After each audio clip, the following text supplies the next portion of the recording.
Brian Dancona, un djihadiste français actuellement en Turquie, veut revenir en France. Il a quitté la France en 2013 pour aller rejoindre l'État islamique, s'étant converti peu de temps après, pour combattre la France. Aujourd'hui, il veut revenir en France et c'est quelque chose qui est assez dérangeant parce que faire des personnes qui sont parties combattre la France et qui veulent revenir en France? Il s'avère que sans doute le rêve absolu qu'il avait d'un paradis où il se rendait là-bas en Syrie, rejoindre l'État islamique, la guérilla, la guerre qu'il a fait à l'Occident, à l'Europe, à la France, au monde entier, a fini sans doute par se retourner contre lui parce qu'il doit être aujourd'hui démuni, désarmé, et le rêve qu'il avait d'un État pur, selon leur doctrine, s'est sans doute effondré. Aujourd'hui, il veut revenir en France.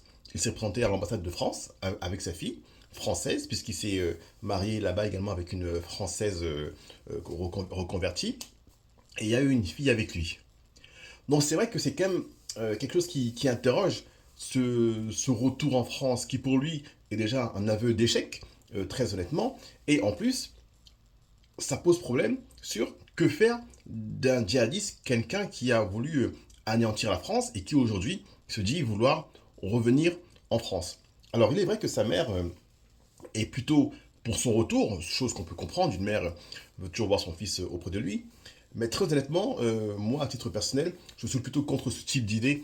Tu as voulu combattre la France, donc quelque part, tu as perdu ta nationalité française au profit d'une autre nationalité, d'un autre État, l'État qui t'a recueilli. Mais ensuite, vouloir revenir en France, presque comme un mea culpa, alors qu'il est dit que même là-bas, il a combattu, il a tué des gens, c'était quelqu'un qui aurait sans doute très bien pu être dans un commando type Bataclan, qui aurait pu mettre en place des choses pour anéantir les Français, et qui veut aujourd'hui revenir telle une rédemption, je trouve ça assez culotté. Maintenant, on attend de voir ce que la France va faire. Évidemment, s'il revient, il va revenir en prison et sera jugé pour différents actes. Le problème que pose ce retour, c'est que ces personnes sont des stars en prison. Il y a beaucoup de djihadistes, beaucoup de personnes qui sont enfermées, d'islamistes, qui ont la capacité en prison de former les autres. Plusieurs fois, des gens sont entrés en prison et sont ressortis encore pire qu'ils n'étaient au départ. Donc la prison n'est pas forcément cette rédemption, ce lieu de rédemption où on revient, où on sort de là apaisé de son passé. Au contraire, des fois la prison, en fonction de son idéal, la prison, en fonction des personnes que vous allez rencontrer, va venir donner du power en plus et faire que vous sortez de là encore plus déterminé. Donc c'est pour ça que très honnêtement, je pense que la France ne devrait pas accepter ce retour.